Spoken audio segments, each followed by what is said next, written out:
Guys, welcome back to my channel, and this is going to be my best and worst of 2018. I didn't know how to go about doing this. I couldn't quite get 10, but I got more than 5, and so I wanted to do 10 best and 5 worst, or most disappointing, or whatever, because not all of them are bad books. They just weren't for me, or they disappointed me in one way or another. And so I had like the best and the most disappointing, or the best and the worst, or whatever. And I wanted to go with an even 10 and an even 5. Instead I had 9 and 6. So I figured I'll just go for it. These are in no particular order because I just stacked them by height from the smallest to the largest. So that's what they are right now. I stacked them for the thumbnail, and I'm like, why reorganize them to do them differently? So I'm just gonna start at the top and work my way down. One of the best books I read this year is Crazy Rich Asians. It was hilarious. One of the funniest books that I've read in a really long time. It's like a Asian Gossip Girl, from what I understand. Even though I've never actually read Gossip Girl, I know it's a satire on what the life of the enormously rich is like in Asia. And it's written by a gentleman who grew up in that realm. He grew up in those plush private prep schools. He grew up with his family having money. I don't know if he was the crazy rich side, or if he was just well off enough to go to the schools, know the people. I don't know which one it is, but he made a whole satire series on his experiences and the people. And it's funny. And after reading some of this, all I can say is, you know, I'm kind of glad I'm not rich.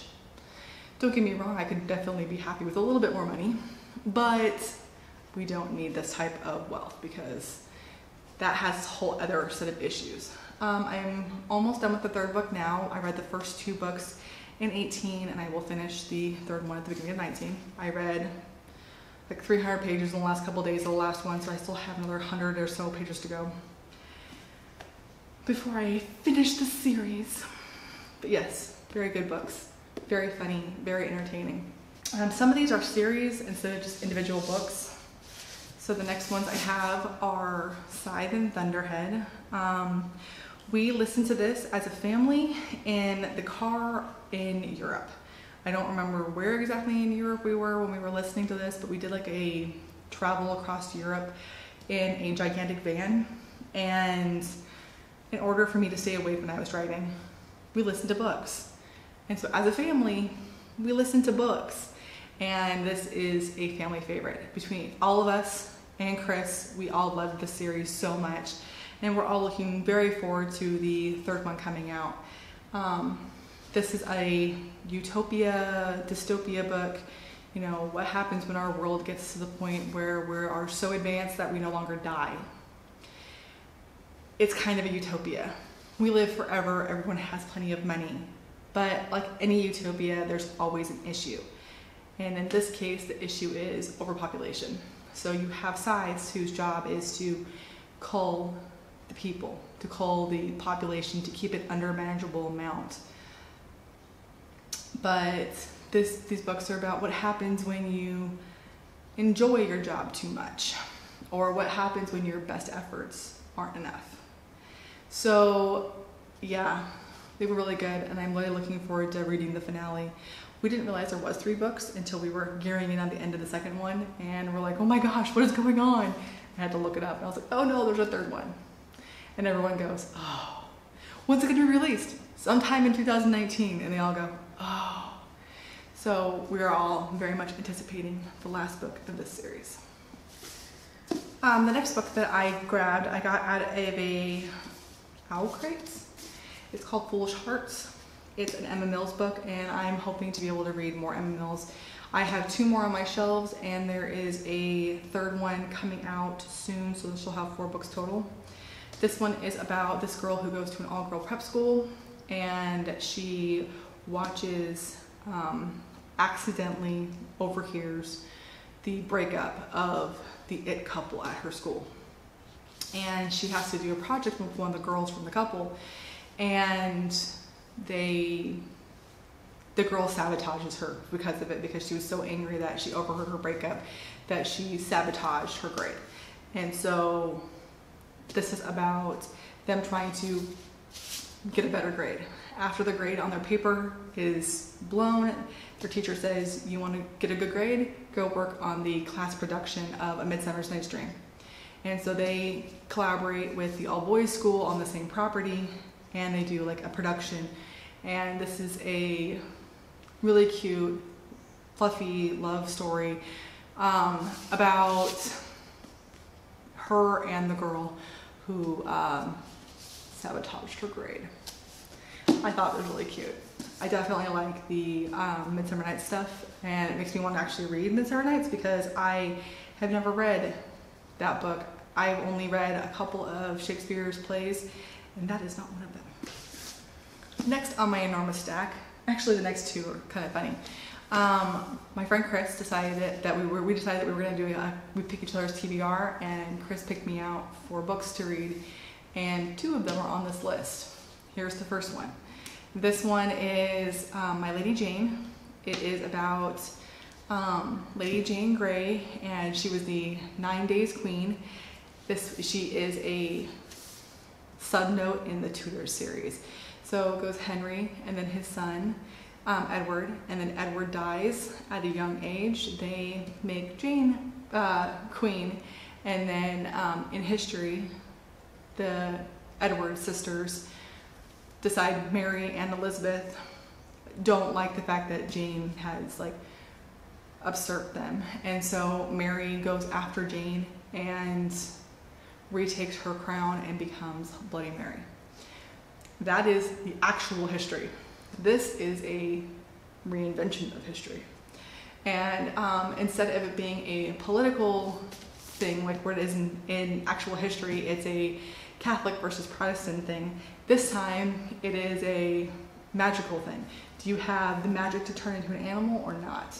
So Lady Jane Grey is sympathetic to the animal population, and that's why they make her queen, and they marry her off to the president-select, or whatever you call it, Edward's right-hand man. They marry her off to his son, and his son is a horse. So he does have that magic, and it's just this political thing, and it's a lot of fun. It's really, really funny. I laughed so hard during this book. It's a really great book. It's really well written. It's definitely one of my favorites of the year, and I definitely look forward to reading My Plain Jane next. The other book that she had me read was The Bells, which was a surprise for me. I didn't think I was going to like this book because The Bells is said to be about these beautiful women who are the only beautiful women that are born. So everyone's born gray, colorless, and ugly. And then you have the Bells that are born beautiful because they are the daughters of the Queen of Beauty. And I cannot remember exactly what the thing is, but I guess the Queen of Beauty, these were her heirs. And she was married to like the King of Earth or something. And I can't remember what the story is. It's in the very beginning of the book, but it talks about how come everybody is gray and dull except for these girls. And it has to do with like a power play and jealousy. But that's just a really small little section at the very beginning, and then the actual book starts and it's about the Bells. And I didn't think I was gonna like this book. I thought this was just gonna be, you know, a one-dimensional book, but I was wrong. I was so very wrong. It was such a good book, and I'm very much looking forward to the next one coming out, which will be out in a couple of months. All right, so the next book that I had picked, it's one of my favorites, was kind of a shocker to me. I picked Nevernight, and I looked through all of the books that I had read, and anything that just elicited oh, I love that book, is what I pulled. And I loved a lot of the books I read. This was one of them. And this one was a little bit of a shocker because I didn't even like the first 100 pages of it. It was very dull. So we follow Mia, and Mia's family got massacred in this political move that her country went through. They murdered her father, tried to kill her, all this other stuff. And then she gets found on the streets by this gentleman who is an assassin and raises her to be an assassin. And then after she is raised, she's 18 years old, she is sent to school to become a legitimate assassin. And the first 100 pages are her getting to the school. They're not very interesting. There's tons of footnotes. It takes time to understand how to read the book and the footnotes without getting pulled out of the series. But it ended up being a really great book because once you get to the school, everything takes off. It's extremely gripping and just held on tight. I have not read the second book yet because there was no release date for the third book and I didn't want to read it and then need the third book. So the third book is coming out in like September. So I can actually read the second book now, which I am happy about because I really enjoyed this one. So that one was a little bit of a shocker for me. So the last one I read, that last one was my favorite, which I will definitely say is my number one. It just happened to be at the bottom of the pile, but it is my favorite book of the year, favorite series, favorite author. And that's Anything by Sarah J. Maas. I read every single Sarah J. Maas book this year for the first time, with the exception of Catwoman. So I read all of the ACOTAR series and all of the Throne of Glass series this year. And I loved it so much. I have not reread anything yet, but I know for a fact this is going to be a reread soon. I don't know how to describe it. It's fantasy and it's a romance all wrapped into one, and those are my two favorite genres, and so that worked really well.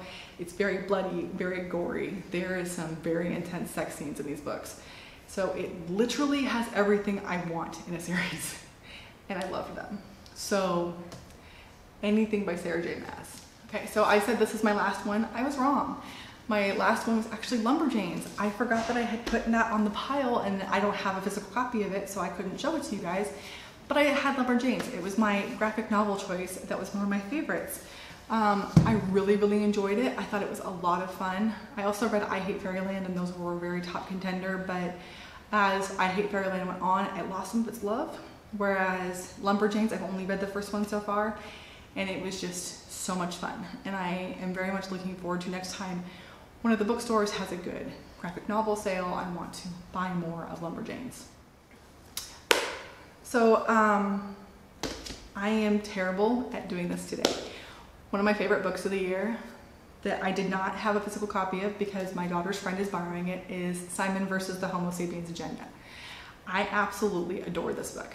It was so sweet, so cute, so everything that I'm looking for in a contemporary book.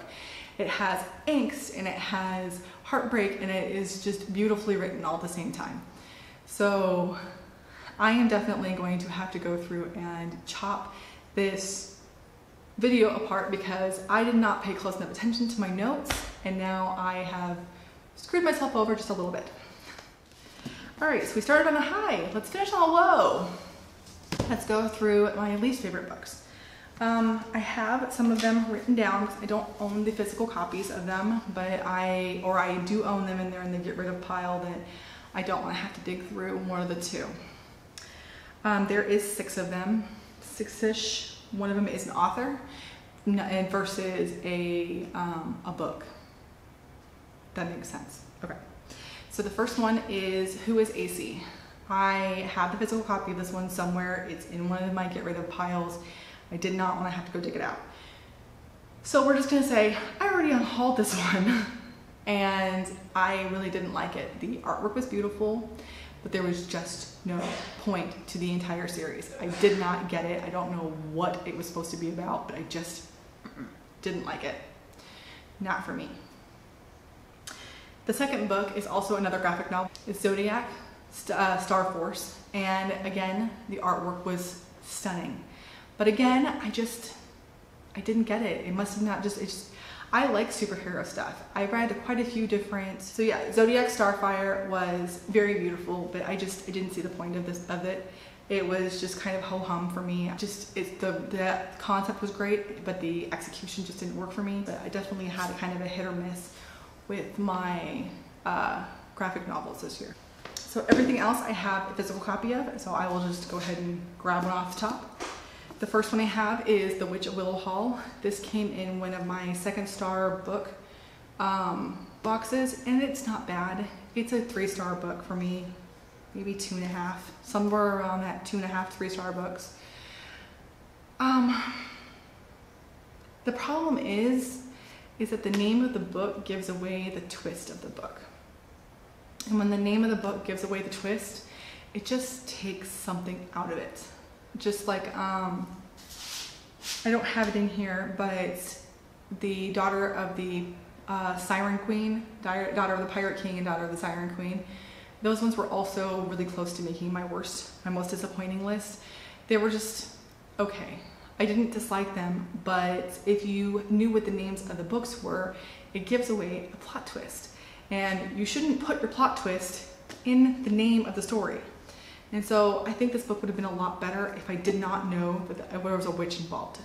So if you can like ignore the witch, there you go, not a bad book. It's just called Willow Hall because it's not The Witch of Willow Hall because we don't want witch in the title because that gives away the plot of the book. So yeah, when you have your twist in the title, it leaves something to be desired. Now, these two books, I'm not saying I don't like them. I'm saying that the first book that I ever read from this author was spectacular. One of my favorite books of the year. Which again, I may have forgotten to actually put in my favorite books of the year.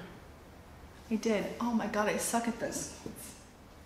Simon is one of my favorite books of the year. And because it was one of my favorite books, I had such high hopes going into Upside of Unrequited and Leah on the Offbeats. These just don't hold up to Simon. And because of that, they are disappointments to me. Because if I can't, I think an author should get better as they go, not worse. And Simon was incredible, and these ones aren't. This one is about Molly. Molly is plus-sized, and she has a fraternal twin sister and has 2 moms. Her sister is a lesbian, as are her mothers, and she is basically the only straight one in the group. One of her moms is bisexual, but fell in love with a woman, so it's kind of irrelevant that she's bisexual. When it comes to her main relationship, she's in a female-female relationship. Her twin sister is also a lesbian and has this amazing relationship that blossoms in the story. And it makes Molly feel because everybody has these amazing relationships and she doesn't. And she only has a ton of unrequited crushes. This bothered me for several reasons. For one, I'm tired of plus-size books that only dwell on being fat. Yes, I'm plus size. It does cross my mind sometimes. Not as much as it does in books like this. And even when I was a teenager, it still did. It was not something I thought about 24/7. It was just something that I thought about when I got dressed in the morning or when I went and tried on clothes and something doesn't fit or doesn't look right because of my figure. Which is basically the only time I ever really dwelled on it. She dwells on it quite a bit, but that's not my main problem with it. So she dwells. Maybe Becky is, I think Becky's a little bit on the plus size too. Maybe she's just one of those people that dwells more. And so maybe this is more true to Becky than it is to me. That's fine. What bothers me is that her sister has made friends with her girlfriend's friends. And she pushes Molly into having a crush on one of the friends. But Molly also has a crush on a boy that she works with. But the boy that she works with is also fat and is not cool enough, wears bad shoes and wears funny graphic tees. But the other boy is thin and beautiful. And so she's mad at herself for liking the boy that's not as pretty. And the whole book annoys me because she's trying to not like one boy who's perfect for her because their personalities match. They're cute. And it's trying to push herself to like somebody that is not right for her. And it bothers me. The whole situation, the whole love triangle thing in this just annoyed the crap out of me. And also with this one, you have Leah, who's also plus size, who also dwells on that fact. And on top of it all, she's bisexual. And so she treats everyone like garbage because she's too fat to be loved. And she is in love with this perfect, beautiful girl. And will this perfect, beautiful girl ever notice her? And it's just, she treats everyone like garbage. And she wasn't my favorite character in Simon, but I was hoping that in her book, it would give me that redemption. I did enjoy parts of it. I did enjoy the end of it. But at the same time, she just made me so mad that this book is definitely in my disappointing reads. Now, the last book that I had that was a disappointment, one of my friends asked me to try. So I read Stalking Jack the Ripper last year, and she wanted me to try Hunting Prince Dracula. She thought that I was going to like Hunting Prince Dracula and that it was going to be a redemption to the Stalking Jack the Ripper book. The problem is it's the same issue that I had before. It's supposed to be a feminist thing because she wants to be an undertaker or she's supposed to work in the morgue, and she wants to dissect bodies and find out, put them at risk, make sure they do autopsies to help figure out what happened to them. She wants to do all this stuff. She wants to be a forensic, whatever. She wants to work in forensics. She wants to do like the undertaking part of it and do the autopsies, but she also wants to do like the forensic part of it and find out how the person died. Premise, great. Jack the Ripper, Dracula, awesome. The settings are in London and at Dracula's castle in Romania, great. Or Wallachia, whichever part of it you want to go with, it's technically in Wallachia. Great, perfect. I'm happy with that. It's her that I have a problem with. It's Audrey Rose that I have a problem with. It's the constant babble in her mind about how she's supposed to be a girl, but she wants to do this. But it's okay if she does this because she's still a girl. And it's the way that she talks. It's like the whole fat thing all over again. It's the inner monologue is too much. And then on top of it all, I hate, what's his toes? What is his name? Thomas. Thomas annoys the crap out of me. Thomas is such a misogynistic asshole. Thomas is such a misogynistic jerk. I am tired of the way that he talks to her, the way that he's like, but you're a girl, so you can't do this. You have a delicate constitution. It's just all this stuff that he says about her drives me nuts. And so as much as I want to like this book and as much as I want to appreciate the book that it is, it bothered me too much. And I am unlikely to try Houdini. I can't say I won't, I'm just unlikely to try. So yeah, those are my best and worst books of this year. I'm going to have to do some creative editing because I kept forgetting books and I kept messing it up. So hopefully now I will have a concise, put together video to show you after I have cut and pasted pieces. But yeah, that's it. Those are my best and worst of 18, and I hope you enjoyed it. And I would love to hear your comments, your best, your worst, what you thought of my picks of best and worst. And I will talk to you guys later. Bye.